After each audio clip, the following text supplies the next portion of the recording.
Assalamualaikum warahmatullahi wabarakatuh. Halo guys, perkenalkan nama saya Hidri Safitri. Saya mahasiswi dari Universitas Islam Negeri Sumatera Utara. Saya Fakultas Sains dan Teknologi, jurusan Biologi. Di sini saya akan membuat tugas video UAS, yaitu mata kuliah organogenesis yang dengan dosennya sendiri yaitu Ibu Sukria MSc. Di sini saya akan mengambil materi perkembangan sistem dari pencernaan. Nah, adapun pokok pembahasan yang akan saya bahas, yang pertama itu ada pendahuluan, ada foregate, midgate, hindgate, dan clinical correlates. Sistem pencernaan itu mulai berkembang pada minggu keempat hingga ke-8 pada kehamilan. Sistem ini terdiri dari tabung pencernaan, bagian dalamnya itu disebut dengan epitel, dengan lubang di bagian atas yang disebut dengan stomeodium, dan lubang keluar di bagian bawah yang disebut dengan proctodeum. Selain itu, terdapat otot, jaringan ikat, dan kelenjar pencernaan. Epitel dan kelenjar dari saluran pencernaan awal itu berasal dari lapisan embrio yang disebut dengan endoderm. Sementara stomodium dan proctodeum itu berasal dari lapisan luar embrio yang disebut dengan ectoderm. Otot, jaringan ikat, dan lapisan lain dari dinding saluran pencernaan itu berasal dari mesoderm splenic atau yang disebut dengan lapisan tengah embrio. Ketika bagian kepala dan ekor embrio mulai terbentuk, sebagian dari rongga kantung kuning telur dia itu akan tertutup di dalam embrio dan akan membentuk usus awal atau yang disebut dengan usus primitif. Usus primitif ini itu masih terhubung dengan kantung kuning telur. Bagian usus yang berada di dekat kepala itu dia disebut dengan foregate atau usus depan, dan bagian di belakangnya itu disebut dengan yang dekat ekor disebut dengan hindgate atau usus belakang, dan bagian di tengah-tengahnya itu disebut dengan midgate atau usus tengah. Hubungan antara bagian depan dan tengah usus disebut dengan anterior istatinal portal. Pada orang dewasa, di bagian ini tuh ditandai dengan tempat masuknya saluran empedu ke bagian kedua dari usus 12 jari atau duodenum. Hubungan antara bagian tengah dan belakang usus itu disebut posterior istatinal portal. Pada orang dewasa, bagian ini berada di pertemuan antara 2/3 bagian kanan dan 1/3 di bagian kiri dari usus besar melintang atau yang disebut dengan transversum colon. Nah, ini ada gambarnya yang disebut dengan usus primitif. Itu foregate itu ditandai dengan yang warna pink, midgate itu ditandai dengan yang ada warna ungunya, dan yang hindgate itu ditandai dengan yang warna birunya. Dan bagian-bagian midgate itu dia akan membentuk dorsal mesentery of gate, midgate, dan yolk-sac, dan selanjutnya itu akan membentuk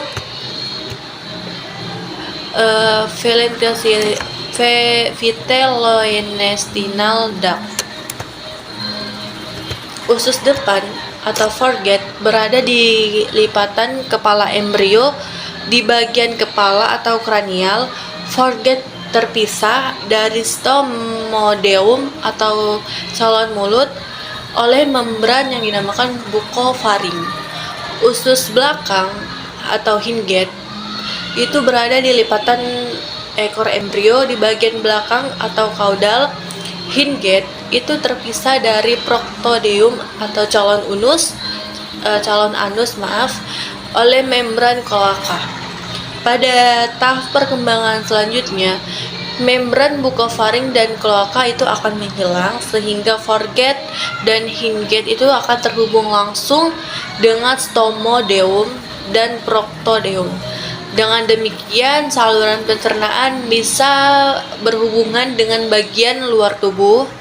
Usus tengah midgut pada awal perkembangan embrio itu dia terhubung dengan kantung kuning telur melalui saluran vitellointestinal. Saluran ini akan menghilang pada minggu kelima pada perkembangan embrio. Tabung pencernaan atau saluran cerna itu dibagi menjadi 3 bagian, yaitu ada foregut bagian atas, midgut pada bagian tengah, hindgut dan bagian bawah. Foregut itu dia terbentuk dari penyatuan kantung kuning telur akibat pelipatan di bagian kepala embrionya, dan midgut itu dia terbentuk dari penyatuan kantung kuning telur akibat pelipatan ke samping atau pelipatan lateral namanya. Terus itu ada hindgut, itu dia terbentuk dari penyatuan kantung kuning telur akibat pelipatan di bagian ekor embrionya. Endodrem yang sedang berkembang itu dia akan berwarna kuning. Awalnya itu dia terbuka ke kantung kuning telur. Daerah jantung itu awalnya berada di paling depan. Lipatan kepala ekor atau craniocaudal itu akan berada di kedua ujung embrio, dan lipatan lateral samping di sisi-sisi embrio akan menarik endodrem ke dalam bentuk saluran usus. Pelipatan itu menciptakan lubang masuk dan keluar usus bagian depan dan belakang. Berturut-turut disebut foregut dan hindgut. Perjumpaan antara lapisan ektodrem luar dan endodrem dalam terjadi pada 2 titik penting. Yang pertama, membran orofaringeal atau juga yang disebut membran bucofaringeal. Ini akan menjadi mulut yang di masa depan nanti. Dan yang kedua itu ada membran kloaka atau cloacal membran. Ini akan menjadi anus. Selanjutnya, foregut itu dia membentang dari membran bucopharyngeal atau calon mulut hingga duodenum atau usus 12 jari. Tempat bakal hati atau liver yaitu pada portal usus bagian depan anterior intestinal portal. Pembuluh darah utama yang menyuplai foregut adalah arteri celiac atau celiac axis. Struktur yang berasal dari foregut adalah yang pertama faring, yaitu struktur awal tenggorokan. Yang kedua ada esofagus atau kerongkongan. Yang ketiga ada lambung, dan yang keempat ada duodenum, bagian yang sebelum muara saluran empedu, yakni ada 1 bagian dan setengah bagian pertama dari bagian kedua sampai ke papila duodenum mayor. Dan yang kelima itu ada pankreas, dan keenam ada hati dan sistem empedu, termasuk saluran hati, kantong empedu, dan saluran empedu. Nah, ini gambarnya. Selanjutnya ada perkembangan dari kerongkongan atau esofagus. Kerongkongan mulai terbentuk itu segera setelah lahir. Sebagian saluran pendek yang muncul dari bagian bawah tenggorokan atau faring primordial. Saluran ini tumbuh sangat cepat karena perkembangan dan penurunan jantung ke paru-paru, hingga mencapai panjang akhir sekitar minggu ke-7.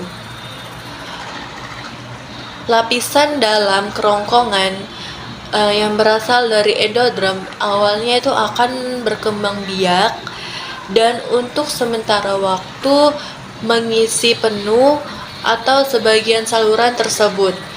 Setelah itu akan terjadi proses kematian sel terprogram atau apoptosis yang menyebabkan sel-sel tersebut nanti akan mati dan meluru pada akhir periode embrionik pada minggu ke-8.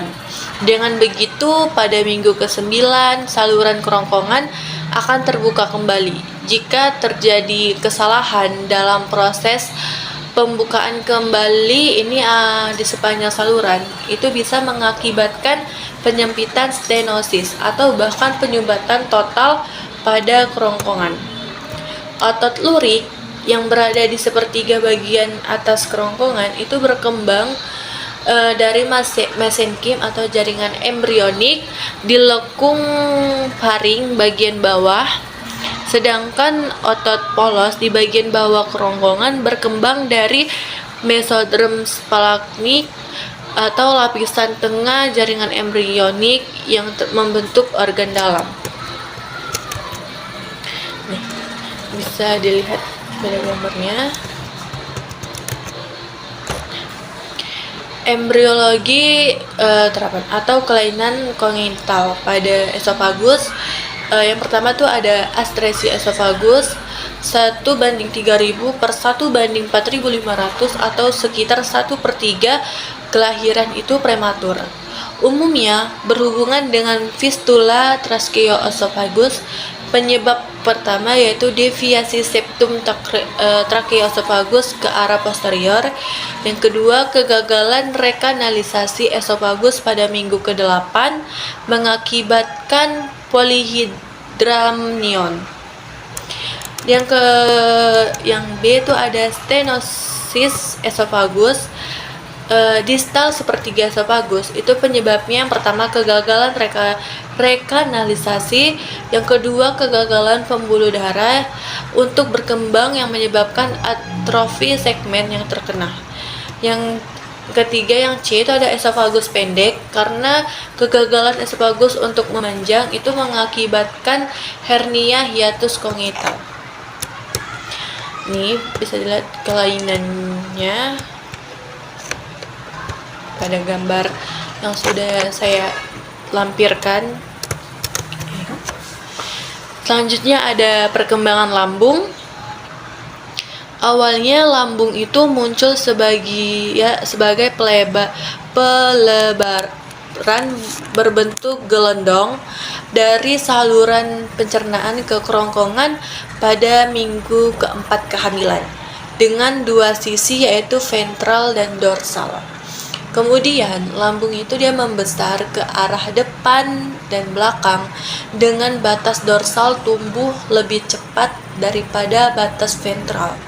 Batas dorsal menjadi kelengkungan yang lebih besar atau greater curvature, sedangkan batas ventral itu menjadi kelengkungan yang lebih kecil atau yang disebut dengan lesser curvature. Pada saat yang sama, lambung itu akan berputar 90 derajat ke kanan pada sumbu vertikalnya di garis tengah, bergerak berlawanan arah jarum jam atau pronating, menghasilkan kelengkungan kecil menghadap kanan dan kelengkungan besar menghadap kiri. Permukaan kiri itu menghadap depan, sedangkan permukaan kanan itu menghadap belakang. Ini menjelaskan mengapa saraf vagus kiri mempersarafi permukaan depan lambung dan sedangkan saraf vagus kanan mempersarafi permukaan belakang. Nah, pada awalnya kedua ujung lambung itu yang atas dan bawah itu berada di tengah. Namun saat lambung berputar, ujung atasnya itu lubang masuk ke lambung itu bergerak ke kiri dan sedikit ke bawah. Ujung lambung atau pilorus bagian lambung sebelum usus halus itu bergerak ke kanan atas dan ke kanan dan ke atas. Baru setelah berputar, lambung itu berada pada posisi akhirnya dengan sumbu panjangnya membentang dan kiri atas ke kanan bawah. Pilorus itu bergeser ke kanan dan lubang masuk lambung itu bergeser ke kiri. Selanjutnya itu ada perkembangan duodenum. Duodenum itu mulai terbentuk pada minggu ke-4 kehamilan, asalnya dari dua bagian. Yang pertama itu ada bagian ekor dari usus depan dan yang kedua bagian kepala dari usus tengah. Kedua bagian ini itu tumbuh sangat cepat dan membentuk lengkungan berbentuk C yang menonjol ke arah perut. Titik pertemuan keduanya itu di bagian ini berada di puncak lengkungan embrio. Dan seiring dengan perkembangan dan rotasi lambung, lengkungan duodenum itu berputar 90 derajat berlawanan arah jarum jam. Hal ini menyebabkan bagian yang cembung atau melengkung keluar itu berada di sisi kanan, dan duodenum akhirnya terletak sebagian besar di belakang selaput perut atau retroperitoneal. Sel-sel epitel di dalam duodenum akan berkembang biak sehingga saluran di dalamnya atau yang disebut dengan lumen akan menyempit atau menutup. Namun pembukaan kembali saluran tersebut rekanalisasi akan terjadi pada akhir minggu ke-8 hamilan. Ini bisa dilihat duodenum dan ini. Nah, kelainan bawaan pada usus 12 jari atau duodenum itu yang pertama ada duplikasi duodenum, ada bagian tambahan dari usus 12 jari. Yang kedua ada stenosis duodenum atau dia penyempitan. Ini terjadi karena saluran usus 12 jari tidak terbentuk sempurna saat perkembangan janin.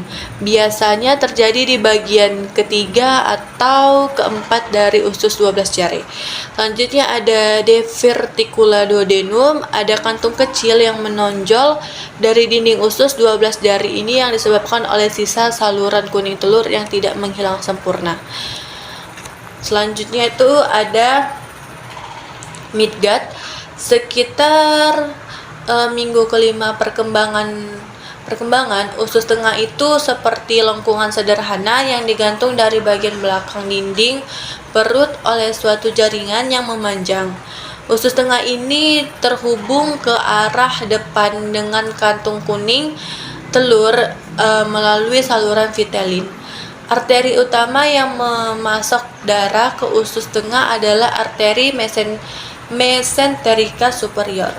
Bagian-bagian yang berkembang dari midgut itu ada pankreas, duodenum, jejunum, ileum, cecum dan appendix, kolon ascendens dan kolon transversum. Hernia dan pertumbuhan. Pada minggu ke-6, karena tidak ada ruang di perut, gelang usus tengah itu dia menonjol ke tali pusar primitif, membentuk hernia umbilicalis fisiologis. Ujung gelung usus tengah itu berkomunikasi dengan kantung kuning telur sampai minggu ke-10. Ia memiliki anggota tubuh kranial dan kaudal. Anggota tubuh kranial itu akan tumbuh cepat membentuk duodenum, jejunum dan ileum. Anggota tubuh kaudal itu tumbuh sangat sedikit, mengembangkan pembengkakan yang disebut diverticulum caecal yang menandai cecum di masa depan. Rotasi lingkaran tengah usus. Rotasi 90 derajat itu berlawanan arah jarum jam di sekitar sumbu arteri mesenterica superior. Ini membahas usus kecil ke kanan dan usus besar ke kiri. Selama rotasi, usus kecil itu dia akan memanjang dan membentuk bakal usus kosong dan ileum. Pemanjangan usus kecil terus berlanjut dan usus kosong serta ileum itu akan membentuk lingkaran-lingkaran berbelit. Usus besar yang memanjang itu tidak ikut dalam pembentukan lingkaran ini.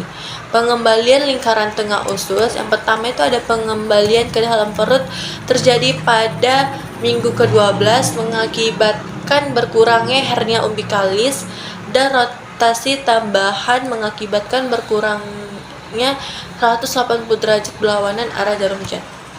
Kemungkinan penyebab pengembalian tengah usus itu yang pertama ada peningkatan ukuran rongga perut dan penurunan rongga hati dan ginjal. Usus halus kembali pertama kali itu melewati posterior ke arteri mesenterica superior untuk menempati bagian sentral dan kiri abdomen. Ini tuh diikuti oleh usus besar, cecum atau bagian terlebar kembali terakhir untuk terletak di kaudal lobus kanan hati, dan kemudian turun untuk terletak di fosa ilaka kanan. Ada fiksasi usus. Duodenum dengan pankreas jatuh ke kanan dan menjadi melekat di dinding abdomen posterior. Lapisan peritoneum dan mesenterium yang berdekatan menyatu menghilang sehingga menjadi struktur retroperitoneal. Peristiwa ini disebabkan oleh rotasi lambung dan duodenum. Bisa dilihat oleh gambar. Usus kecil, jejunum dan ileum itu hanya akan mempertahankan mesenterium dorsalnya yang berbentuk kipas dan memperoleh garis pelekatan baru yang berpindah dari sambungan duodenojejunal secara miring ke bawah melintasi sambungan ileokaikal. Usus besar naik dan usus besar melintang anterior 2/3 selama rotasi, dan kembalinya usus tengah, usus besar naik maupun usus besar turun itu akan menjadi struktur retroperitoneal. Mesenteriumnya itu dia akan menyatu dengan dinding perut posterior. Usus besar naik menempel di kanan, usus besar turun di kiri, dan usus besar itu akan melintang dengan intraperitoneal yang mempertahankan mesenteriumnya. Kelainan bawaan yang terlibat dari usus tengah dan umumnya biasanya diakibatkan dari putaran yang tidak lengkap atau fiksasinya tidak lengkap. Pada kelainan mnemonik atau surami FGC itu ada stenosis, asteris, dan fistula.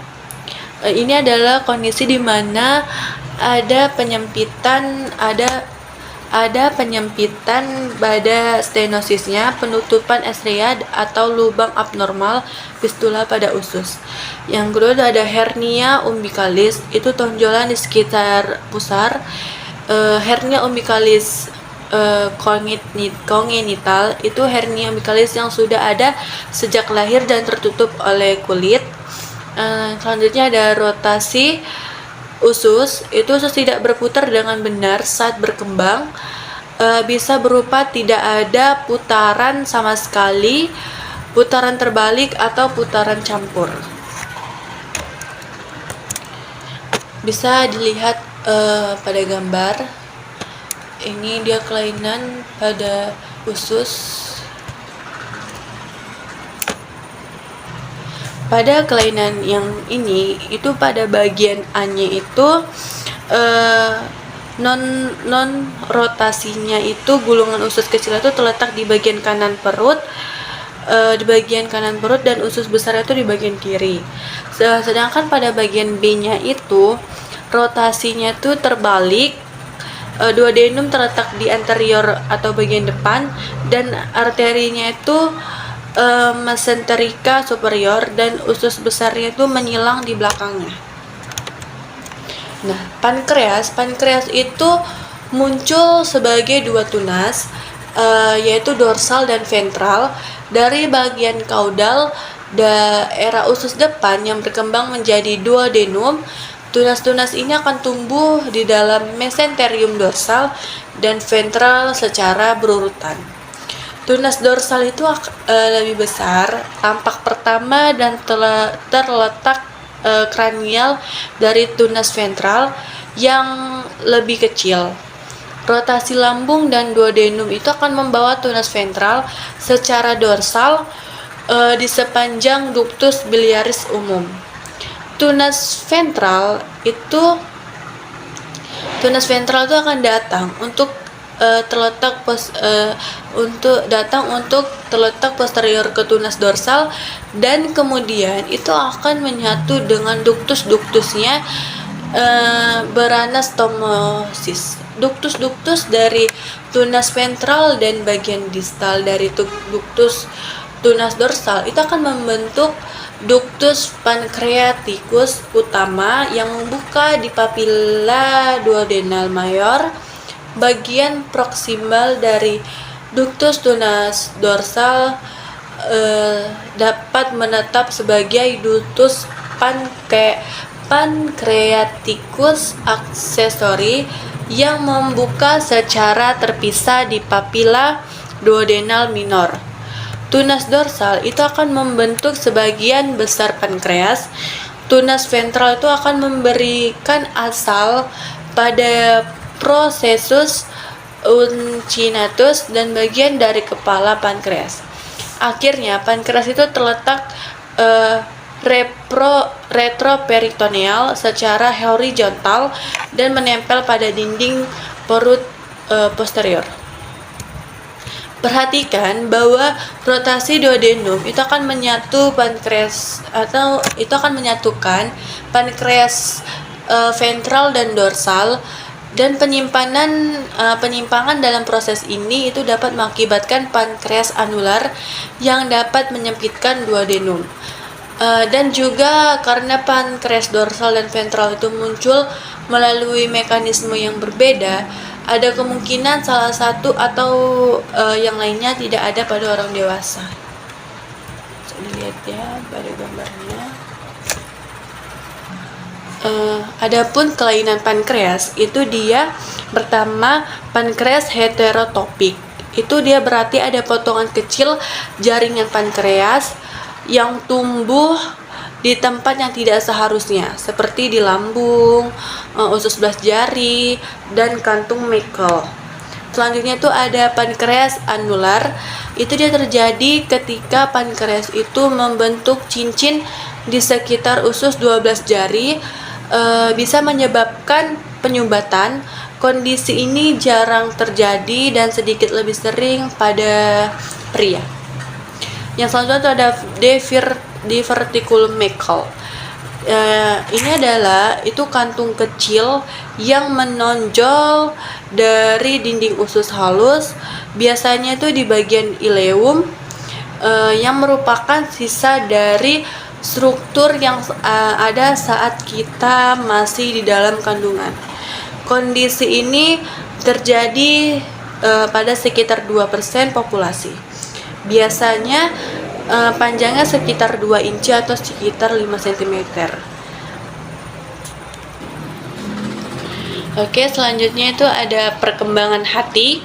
Hati muncul pada minggu keempat sebagai tunas ventral yang bernama diverticulum atau tunas hati dari bagian caudal atau foregut.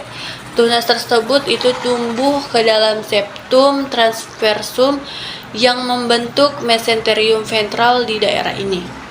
Tunas hati itu terbagi menjadi 2 bagian, yaitu bagian kranial yang lebih besar atau disebut dengan pars hepatica adalah primordium hati, dan bagian caudal yang lebih kecil atau pars cystica memunculkan kantung empedu dan ductus cysticus.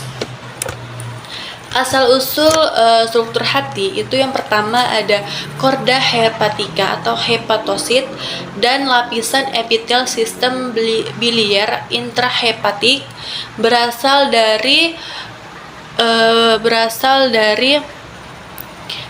proliferasi sel endodermal tunas hati. Dan yang kedua ada sinusoid hati berasal dari vena vitellina, kemudian beranastomosis dengan korda hepatica.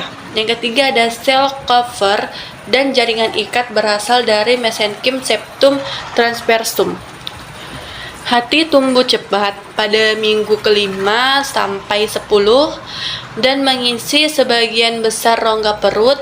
Pada minggu ke-8 dan sampai 9 itu hati telah tumbuh sekitar 10% dari total berat badan.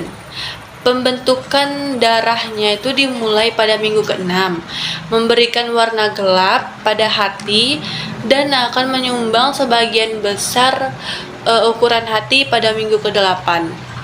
Hati bayi baru lahir 4% dari total berat badannya dan dibandingkan hati orang dewasa yang 2,5 sampai 3,4% dari total berat badannya.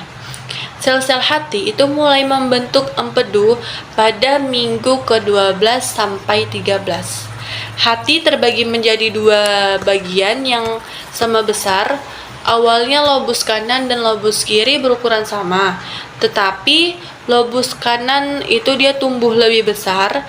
Hatinya itu akan membentuk lobus caudatus dan lobus quadratus.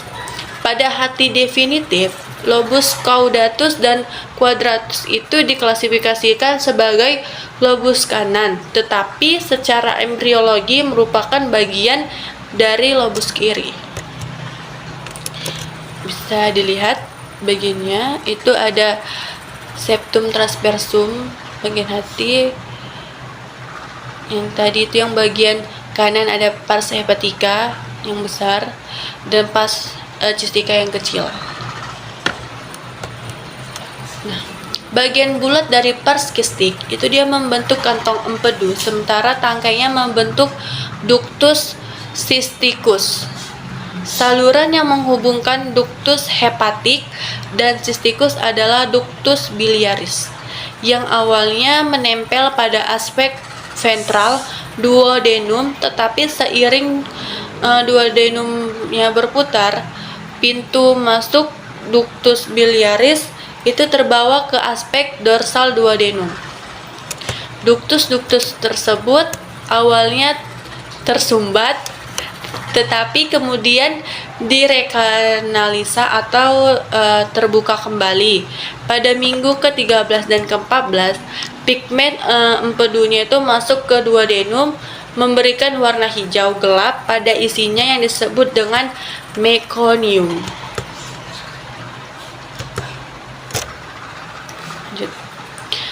Ada yang terakhir tuh Hindgate atau usus belakang. Usus belakang itu mengikuti usus tengah pada embrio dan dia akan memanjang dari lubang usus belakang ke membran kloaka, disuplai oleh arteri mesenterica inferior atau L3. Turunan dari Hindgate itu ada colon transversum distal, itu dia sepertiga. Colon descendens itu ada colon pelvis atau sigmoid, ada rectum itu jalannya keluarnya anus, ada canalis analis itu 2/3 atas dari atas garis pectinata atau dentate, dan yang ke-6 itu bagian dari sistem urogenital yaitu epitelium, kandung kemih, dan uretra. Highlight lubang usus anterior adalah usus depan ke transisi usus tengah, sementara lubang usus posterior adalah transisi usus tengah ke usus belakang. Selanjutnya ada kloaka. Kloaka itu adalah rongga yang dilapisi endodrem yang berhubungan langsung dengan ektodrem permukaan atau proctodeum atau lubang anus. Tanpa ada mesodrem di antaranya, bagian ujung usus belakang masuk ke area belakang kloaka atau saluran anorektal primitif. Selanjutnya, kloaka itu akan menerima yang pertama allantois di bagian tengah depan dan saluran mesonefrik di bagian samping. Pembagian kloaka itu ada selama perkembangan punggungan mesenkrim, yaitu septum urorektal membentuk pemisah antara allantois dan usus belakang. Sekat ini adalah gabungan dari dua sistem sekat. Yang pertama, lipatan turneux tengah yang bergerak ke bawah untuk bertemu, dan lipatan Redke atau samping yang muncul dari dinding samping. Pada akhir minggu ke-7, septum urorektal itu akan menyatu dengan membran kloaka yang memisahkan kloaka menjadi sinus urogenital primitif atau bagian anteriornya, dan saluran anorektal bagian posteriornya, titik di mana septum urorektal itu dia akan memotong membran kloaka menjadi badan perineum. Membran kloaka itu terbagi menjadi, yang pertama, membran urogenital anterior yang lebih besar, dan yang kedua itu membran anal posterior yang lebih kecil. Selanjutnya ada saluran anus atau anal kanal. Pada minggu ke-9, proliferasi mesenkrim di sekitar tepi membran anus dan menghasilkan prominensa terangkat yang disebut lipatan anus yang membentuk depresi dangkal yang disebut lubang anus atau proctodeum, dilapisi oleh ektoderm. Setelahnya, membran anus di dasar lubang anus itu dia akan pecah untuk membentuk saluran anus, dan 2/3 atasnya itu berasal dari endoderm usus belakang, dan 1/3-nya itu bawahnya itu berasal dari ektoderm. Persimpangan antara endoderm usus belakang dan ektoderm lubang anus itu ditandai dengan garis pekten. Pada tingkat katup anus, pada garis ini epitelium itu berubah dari epitel kolumnar menjadi epitel squamosa berlapis. Sebagai hasil dari asal embriologis yang berbeda dari bagian atas dan bawahnya saluran anus itu, ada pembuluh darah, drainase limfatik, dan suplai saraf berbeda di berbagai bagian saluran. Garis putih Hilton itu sedikit di bawah garis pekten, sebuah penanda untuk batas antara otot sphincter anus internal dan eksternal. Fiksasi usus belakang Hit-Gate selama rotasi usus tengah atau mid-gate, colon descendens atau usus besar yang menurun itu dipindahkan ke kiri dan difiksasi dalam posisi retroperitoneal. Colon sigmoid tetap intraperitoneal, namun mesenteriumnya itu dipendekkan selama fiksasi colon descendens. Mesenterium dorsal rectum dan saluran anus itu dia akan menghilang karena keduanya menjadi organ retroperitoneal. Selanjutnya ada kolerasi klinis Hinged. Selaput anus mungkin gagal pecah itu menyebabkan anus imperforata. Penyakit Hirschsprung terjadi ketika ganglia parasimpatis tidak ada di dinding usus besar. Ini terjadi akibat mutasi pada gen RET, reseptor tirosin kinase yang terlibat dalam migrasi sel kista neural. Intraperitoneal viscera atau yang berwarna kuning, organ-organ yang sepenuhnya atau sebagian besar tertutup oleh peritoneum itu meliputi ada esofagus, abdomen, hati, kandung empedu dan saluran empedu, lambung, dan usus besar yang melintang, jejunum dan ileum bagian usus halus, sektum, appendix, sigmoid colon atau usus besar sigmoid. Pada retroperitoneal viscera yang berwarna merah, itu organ yang terletak di belakang peritoneum. Artinya itu hanya bagian depannya yang dilapisi peritoneum. Ini meliputi ada esophagus, thorax, dan rectum. Yang terakhir itu ada secondarily retroperitoneal viscera atau yang warna orange. Itu organ-organ yang awalnya intraperitoneal saat perkembangan embrio, tetapi kemudian bergerak dan menjadi retroperitoneal. Ini meliputi ada bagian pertama usus, duodenum bagian pertama usus, ada pankreas, ada usus besar yang naik, dan usus besar yang turun. Berakhirnya penjelasan saya mengenai gambar terakhir. Maka berakhir pula video pemaparan materi saya. Semoga bermanfaat bagi yang melihat dan bermanfaat bagi saya juga. Saya Hidrisa Fitri pamit undur diri. Sekian dan terima kasih. Wassalamualaikum warahmatullahi wabarakatuh. Bye bye.